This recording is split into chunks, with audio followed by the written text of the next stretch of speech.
다원화된 시대에서 생각들이 하나로 모이는 것은 쉽지가 않은 일이죠. 이것도 맞고 저것도 맞기 때문에 이것만 맞아, 맞아, 맞아 하면서 그렇게 마음을 모은다는 것은 쉽지가 않습니다.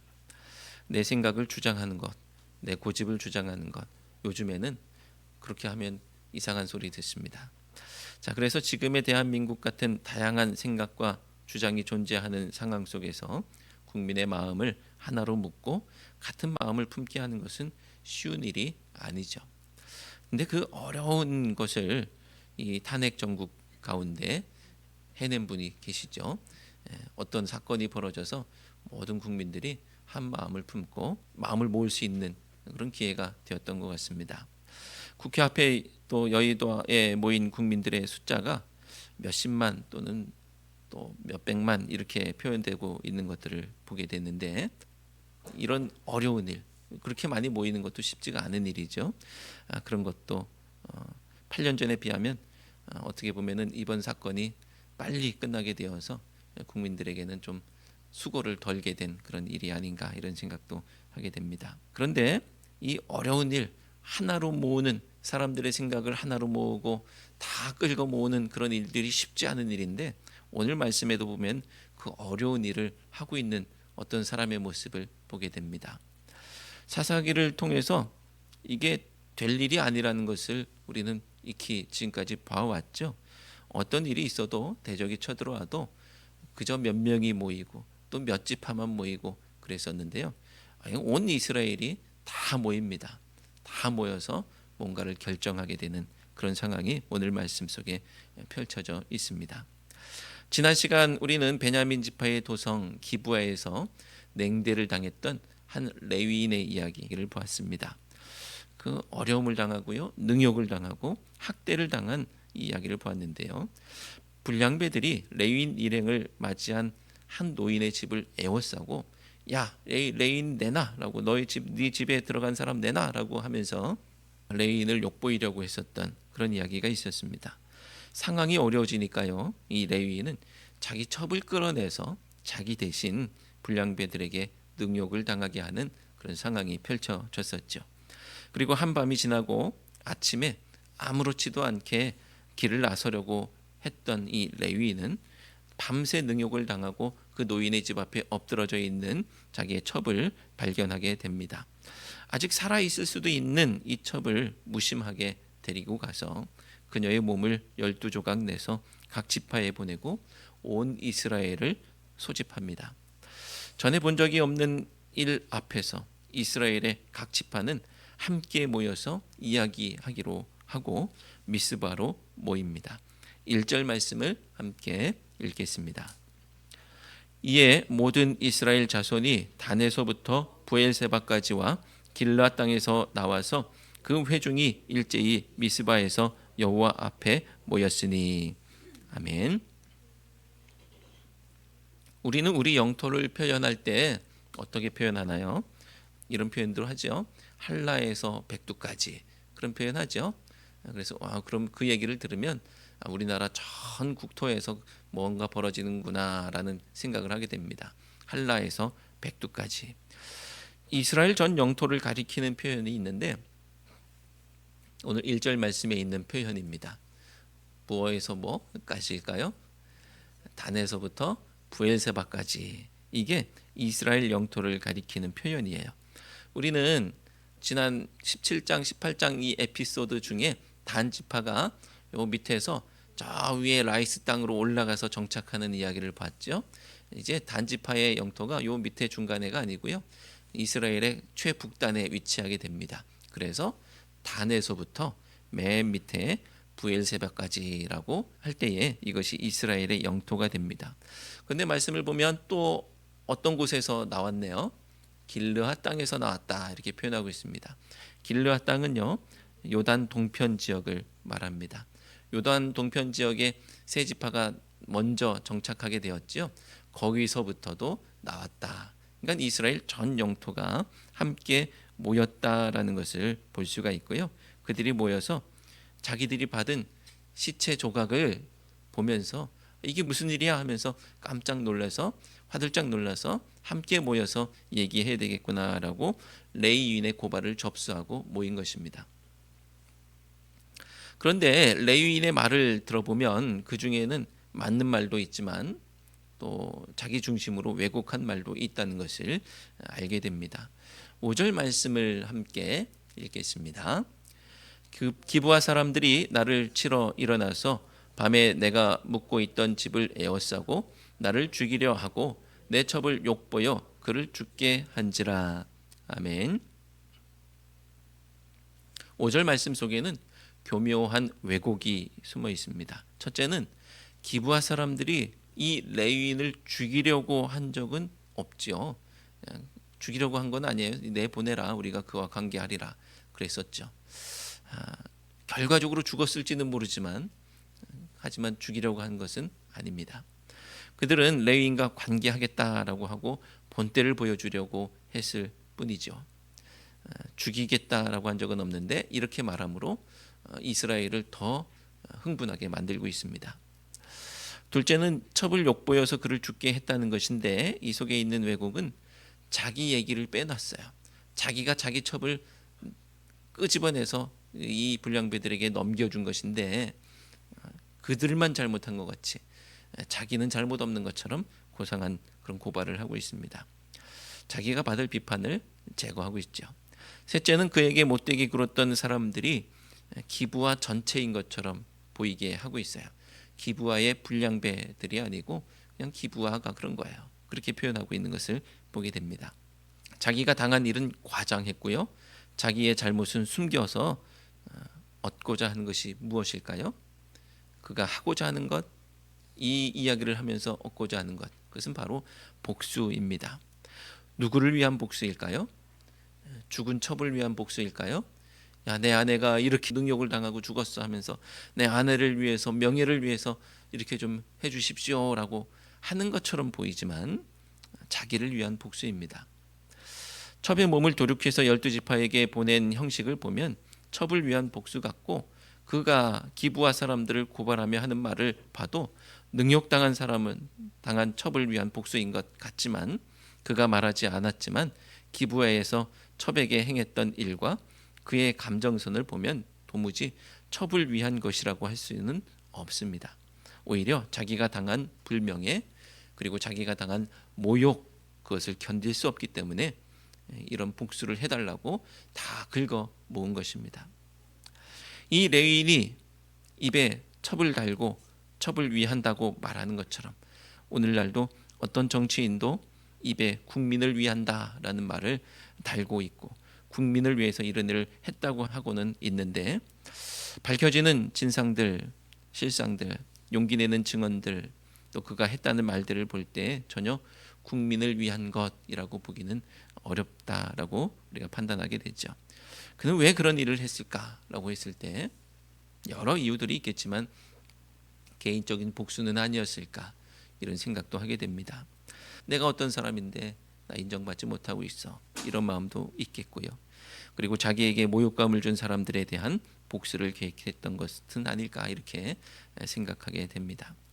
하지만 사랑하는 성도 여러분, 개인적인 복수심이 우리를 이끌어서 움직이게 해서는 안 되겠습니다. 우리 삶을 그 복수심 같은 헛된 것들, 엉뚱한 생각들, 그 마음들이 지배해서는 안 되겠습니다. 우리를 이끌어가는 동력은 오직 사랑의 법, 오직 하나님의 뜻, 하늘같이여야 할 줄로 믿습니다. 그 사랑이, 그 뜻이 우리를 이끌어 살게 해야 우리의 삶은 주님 안에서 빛나게 되는 줄로 믿습니다.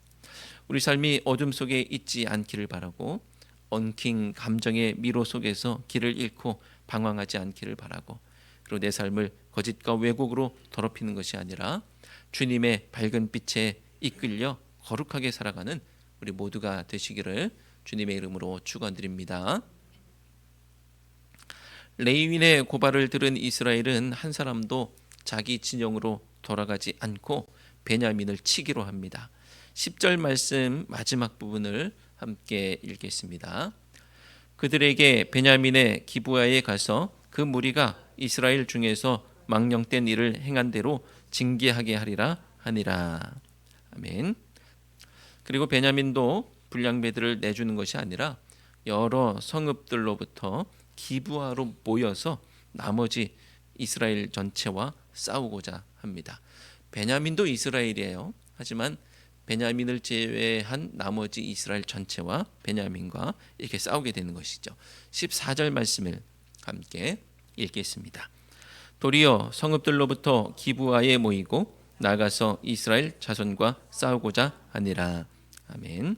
베냐민을 제외한 이스라엘은 이스라엘대로, 또 베냐민은 베냐민대로 전열을 정비하고 싸우기 위해서 집결하고 있는 것을 보게 됩니다. 베냐민의 군대는 26,000명과 또 기브아 주민 중에서 정예부대 700명을 더해서 26,700명. 베냐민을 제외한 이스라엘 사람들 전체 군대가 40만 명입니다. 이 숫자들을 보면서 두 가지 마음을 품게 됩니다.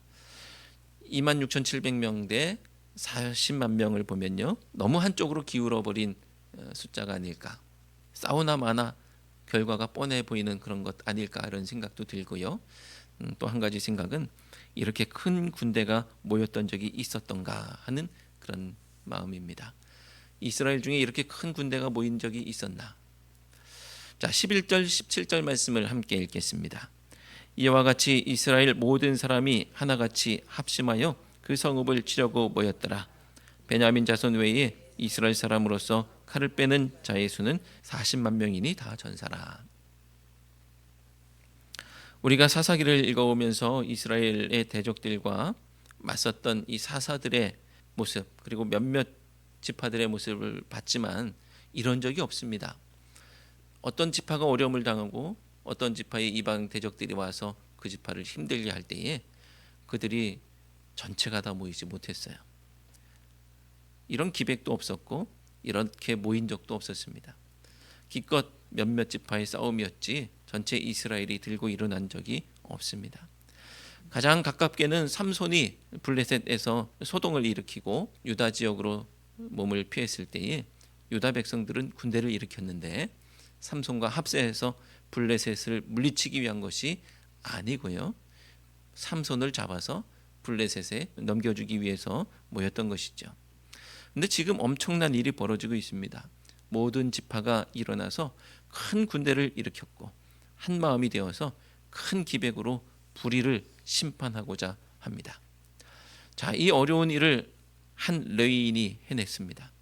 아니, 엄밀히 말하면 몸 바친 이 첩의 희생으로 이런 일들이 벌어지고 있는 것입니다.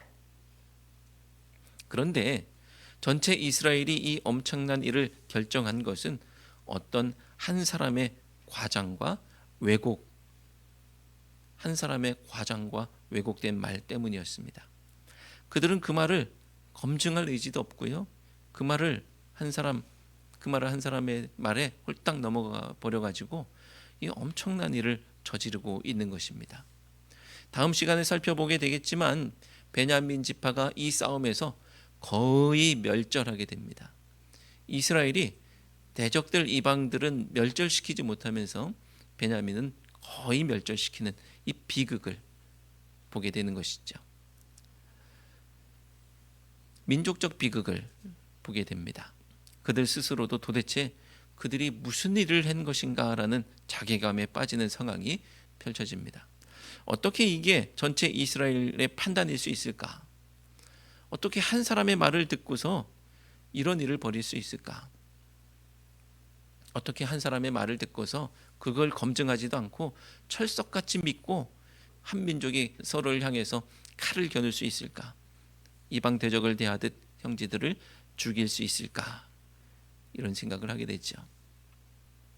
명분은 이스라엘 중에서 망령된 일을 행한 대로 징계하기 위함이고, 그리고 이스라엘 중에서 악을 제거하기 위함이다라고 하고 있는데, 아무리 그럴싸한 명분이 있다 하더라도, 아무리 그럴 만한 이유가 있다 하더라도 그게 동족을 향해서 칼을 겨누는 방법, 또 한 지파를 멸절시키는 방법이라면 누구도 이해할 수가 없을 것입니다. 지금의 대한민국 상황하고 똑같죠. 아무리 생각해도 과했다, 아무리 생각해도 이건 아니다라는 것입니다. 율법의 가르침 중에 흔히 우리가 눈에는 눈, 이에는 이라고 알고 있는 동해보복법이라는 법이 있습니다. 누가 내 눈을 뽑았으면 나도 그의 눈까지는 뽑을 수 있는 거예요. 누가 내 이를 상하게 했으면 나도 그의 이까지는 상하게 할 수 있는 거예요. 얼핏 보면 이 법은 잔인해 보이고 미개해 보이기도 합니다. 화끈하게 용서하시는 예수님의 대승적 가르침을 받은 우리 입장에서는 복수의 나쁜 마음을 정당화시키는 법같이 보이기도 하는 것이죠. 하지만 동해보복법은 잔인하고 미개하다고 섣부르게 판단할 것이 아닙니다. 왜냐하면 그 속에 은혜가 있기 때문에 그래요. 그 죄인을 보호하는 마음이 거기에 있기 때문입니다. 우리의 마음은 그렇지 않습니까? 한 대 맞으면 몇 대 때려주려고 해요. 한 대 맞으면 2대, 3대 때려주려고 합니다. 내가 또 한 대 맞으면 더 세게 때려주려고 하는 그런 마음들이 우리 가운데 있지 않습니까? 누가 내 눈을 상하게 했으면 나는 그의 눈과 이를 상하게 하고 싶은 마음이 우리 마음속에 있죠. 하지만 동해보복법은 당한 만큼만 복수하라는 거예요. 당한 만큼만. 그래야 잘못한 사람도 그 잘못을 뉘우칠 수 있는 것이죠. 그런데 내가 한 만큼 나에게 돌아오지 않고 더 과하게 돌아오면 내가 잘못한 건 없어지고 나도 더 할래라고 마음을 품게 되는 것입니다. 동해보복법은 당한 것보다 과하게 지나치게 복수하지 말라는 거예요. 딱 그만큼 하라는 겁니다. 이것은 죄인에게 은혜이고 죄인조차 보호하시고 구원하시기 원하시는 하나님의 마음이 담긴 귀한 법인 것입니다. 만약 아무런 제약이 없다면 너 요만큼만 해야 돼라고 제약이 없다고 한다면, 그에게 주어진 권한에 제약이 없다고 한다면 끔찍한 일들이 벌어지는 것입니다. 적은 피해를 입었음에도 불구하고 피해를 입힌 사람의 생명을 앗아가고 그 사람의 가족들을 다 죽이거나 때로는 어떤 사람의 복수는 한 지파 전체를 멸절시키는 것이 될 수도 있는 것입니다. 그래서 그 누구도 율법의 범위를 벗어날 수 없게 한 거예요. 그리고 그 누구도 헌법의 범위를 벗어날 수 없게 한 거예요. 지금 한 레인의 복수는 미치지 못한 것을 지나친 과한 것이 되었습니다. 그리고 지금 이스라엘 전체는 이스라엘 중 악을 제거하고 징계하고자 한다라고 하면서 오히려 자신들은 큰 죄악의 길로 내달리는 모습을 보이고 있습니다. 하나님의 뜻을 저버린 사람들을 심판하겠다고 하나님의 뜻이 아닌 방법을 사용한다면 이는 자가당착이라 할 수 있을 것입니다. 헌법을 수호하겠다라고 하면서 헌법을 위배한 방법을 사용한다면 그것은 안 될 일이라는 것이죠. 나는 의롭다라고 생각하고 우리는 옳다라고 하는 생각은 다른 사람을 쉽게 판단하게 하고 그리고 다른 사람을 억압하는 근거가 됩니다. 하나님의 말씀 위에 군림할 때, 법 위에 군림할 때 그는 하나님 위에 있는 신적인 존재가 되는 것이죠. 사랑하는 성도 여러분, 성도의 믿음의 고백은 하나님을 향한 것, 그리고 나를 향한 것, 세상을 향한 것입니다. 하나님을 향해서는 나와는 다른 분, 즉 거룩한 분으로 고백하며 하나님의 영역을 침범해서는 안 되는 것이고요. 나를 향해서는 나는 하나님과는 다른 존재라고 알고 죄인이요 연약한 존재임을 고백해야 하는 것입니다. 세상을 향해서는 내가 억압하고 다스려야 하는 대상이 아닌 섬기고 사랑해야 할 대상으로 고백해야 하는 것입니다. 바라기는 이런 신앙 고백으로 복수가 아니라 사랑과 섬김의 삶을 살아가는 우리 모두가 되시기를 주님의 이름으로 축원합니다. 기도하겠습니다. 하나님, 한 사람이 당한 아픔은 그 자체로 위로받고 지지받아야 할 일이지만 과장과 왜곡을 통한 선동은 자신의 아픔을 치유하는 길이 아니요 더 큰 아픔을 낳는 길임을 알게 하시니 감사합니다. 비록 죄인이라 할지라도 그를 보듬고 용서하시는 예수님의 뜻을 따르게 하시고 개인적 원한에 이끌려 괴로움 가운데서 한평생을 망치는 것 아니요 하나님의 뜻에 이끌려 영광의 인생을 살아가는 저희 모두가 되게 하옵소서. 죄인들마저 사랑하셔서 목숨을 내놓으신 예수님의 이름으로 기도드립니다. 아멘.